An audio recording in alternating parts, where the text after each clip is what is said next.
Welcome back to The Vocalist. Today we are listening to Linda Ronstadt. It is no secret, she is easily one of my favorite singers of all time. I have another video on the channel that showcases a few of her performances, but today we're going to listen to just one song, and that is Blue Bayou. Here we go.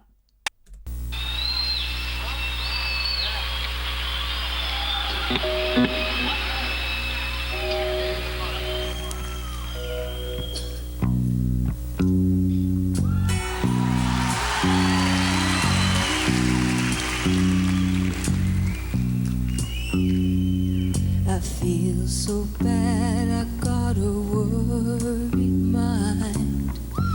I'm so lonesome all the time. Since I left my baby behind on Blue Bayou,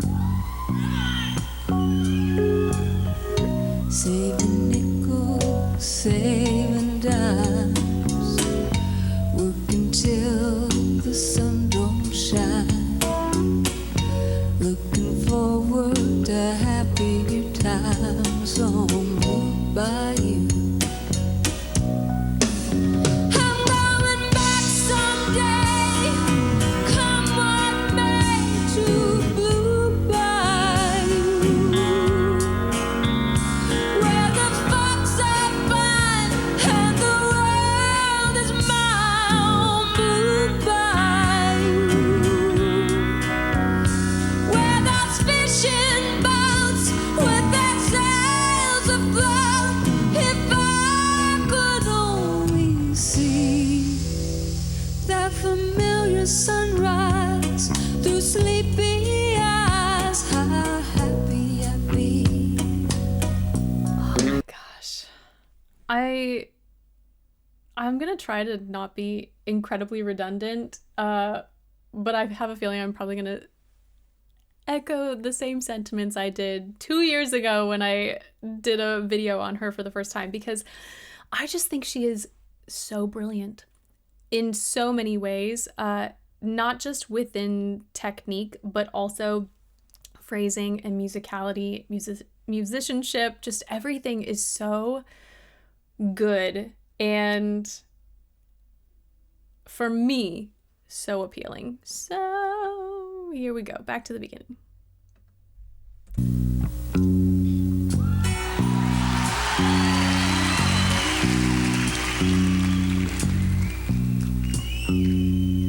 I feel so bad, I got a worried mind. I'm so lonesome all the time. Since I left my baby behind on Blue Bayou. Obviously I have not heard every single performance, every single song, but in general, I feel that her songs on the lower end, I think they tend to settle around, like, I'm gonna say F, G, A, what would that be? F, G, 3, A, 4, just below middle C. When she goes up higher and she's belting, I think those notes, especially the really big, powerful ones, tend to land around D, E, F, 5. So when we're hearing this particular song at the beginning and we're in that lower range, I don't know what came before this in this concert or in this set, but I think it's just so smart how she maneuvers that lower register, because we can hear a lot of air. She's still able to get a consistent vibrato, but there's a little bit more separation in tone. And when you've done a lot of work and you've been stretching your chords for those high notes, in order to have a really beautiful sustained tone at the bottom, that relaxation is key. I think it's just so brilliant the way she keeps that airflow and that relaxation going. Saving nickels, saving dimes, working till the sun don't shine, looking forward to happier times on Blue Bayou. The way she says Bayou and she sort of hesitates on that B, these are just these little nuances that I feel add so much character to a song and, you know, makes it feel a little less straightforward. And I don't know, it helps the listener sort of pick out moments, and I love the way she facilitates that in all of her songs. Don't shine, looking forward to happier times on Blue Bayou. I'm going back someday, come what may, to Blue Bayou, where the folks are fine and the world is mine. Blue Bayou, where those fishing boats with their sails afloat. If I could only see that familiar sunrise through sleepy eyes, how happy I'd be. When she, this is so good. When she first sings that first belting note, let me see if I can get to it.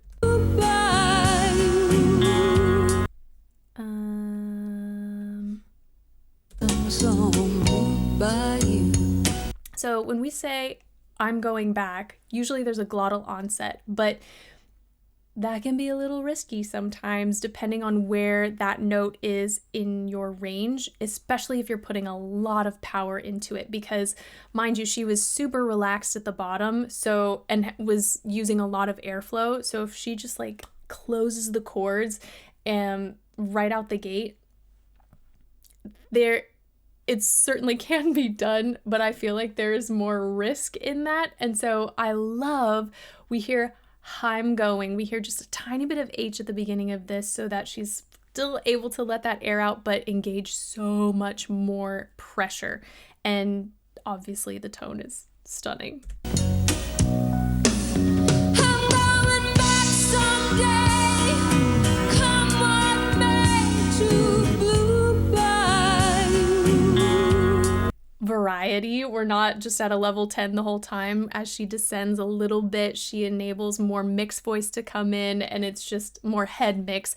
And so again, different colors, and it's just so elegant, and I love it. Where the folks are fine and the world is mine. Blue Bayou.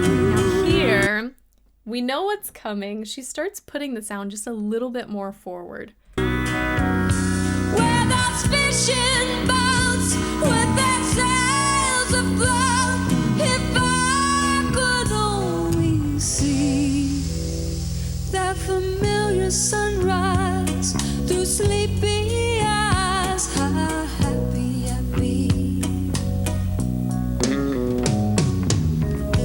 Gonna be with some of my friends, gonna see my baby again.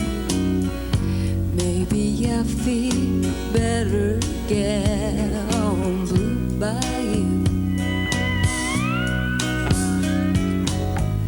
Saving nickels, saving dimes, working till the sun don't shine, looking forward to happier times on Blue Bayou.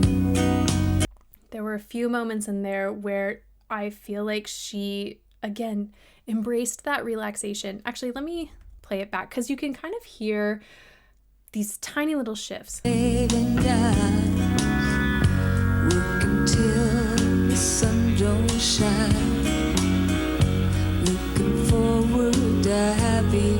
Okay, sorry, I had to make sure I got it back far enough. So this first time around, when we're in that really, the lowest note, saving nickels, saving dimes, working till the sun drops. So workin' till we get a pretty consistent like singing tone, and then she lightens it even more so it feels a little bit more conversational as she ascends, and then when she goes back down to those low notes she really sings through them. Looking forward to happy times on Blue Bayou. I'm going back someday, come what may, to Blue Bayou, where the fox are fine and the world is mine. Blue Bayou, where those fishing boats with their sails afloat. If I could only see that familiar sunrise through sleepy eyes, how happy I'd be.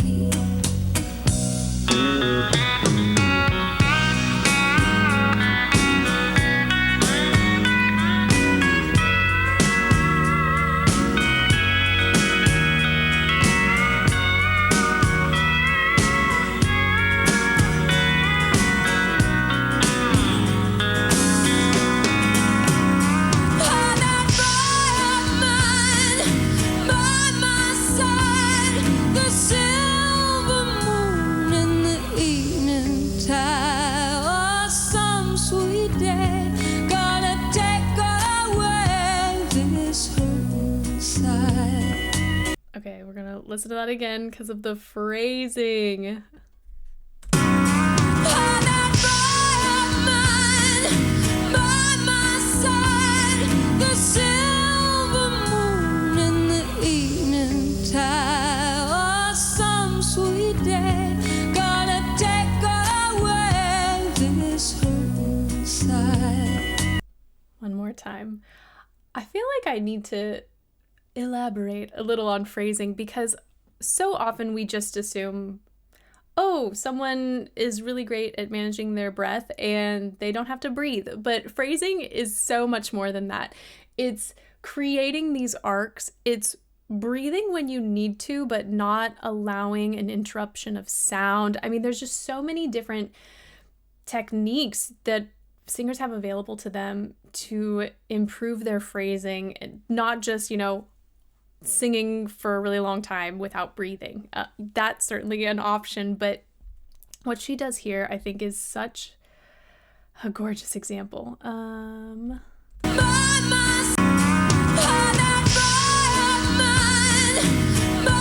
So she breathes between mine and by my side, but you hear that sort of little flip that she incorporated. So even though she was releasing more air, she made it into something.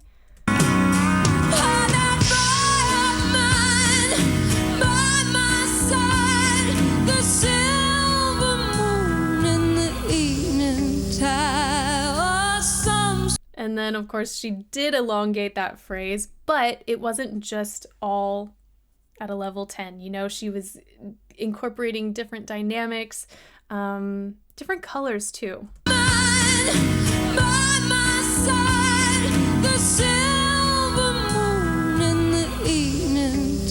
So still, I feel like we got a really beautiful bright sound. Moon, she gave us a pure ooh, and even continuing to descend, then she started getting a little bit more conversational. And then she sang through that, what we would consider like a natural place to breathe. One more.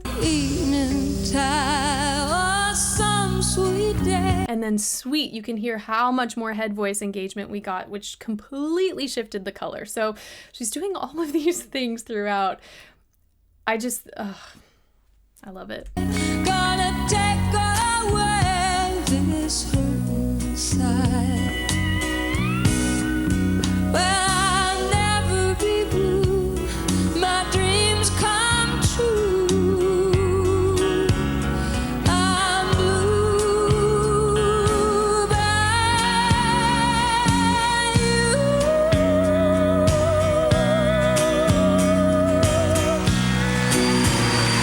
we're gonna listen to that again. So rather than just stay in chest voice until that very last high note where she decided to flip into head, she incorporated so much more mix leading up to that.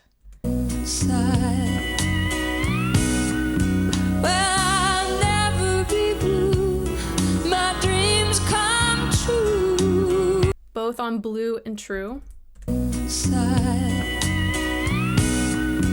Well, I'll never be blue. My dreams come true. I'm blue by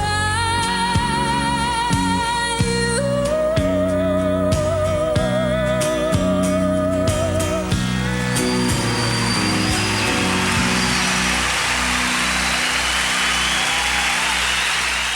There are so many things I love about her voice, her singing, her artistic choices, but I think if I had to put it all under, an umbrella, it's the natural approach that she has to everything.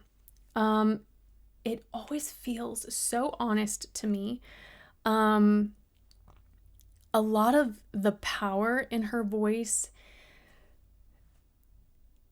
she does it in such a, natural is literally the only word I can think of. It just feels like such an innate way of doing things. The louder she wants to get, the more she supports from her abdomen.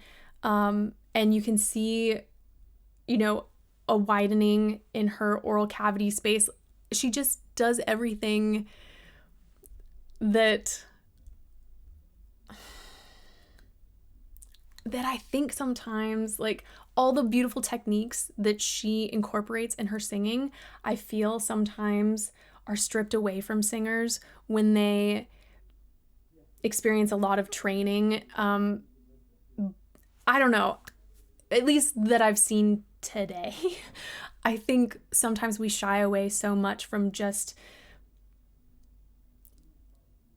sounds that are in fact innate to us and habits that come naturally and can produce magnificent sounds. But, in the quest for higher notes or more agility or louder sounds, fill in the blank, we always have to, there's always going to be a little give and take. In order to achieve one thing, you're going to have to alter or in some cases sacrifice other skills, not necessarily permanently, but just for the pursuit of one specific sound. And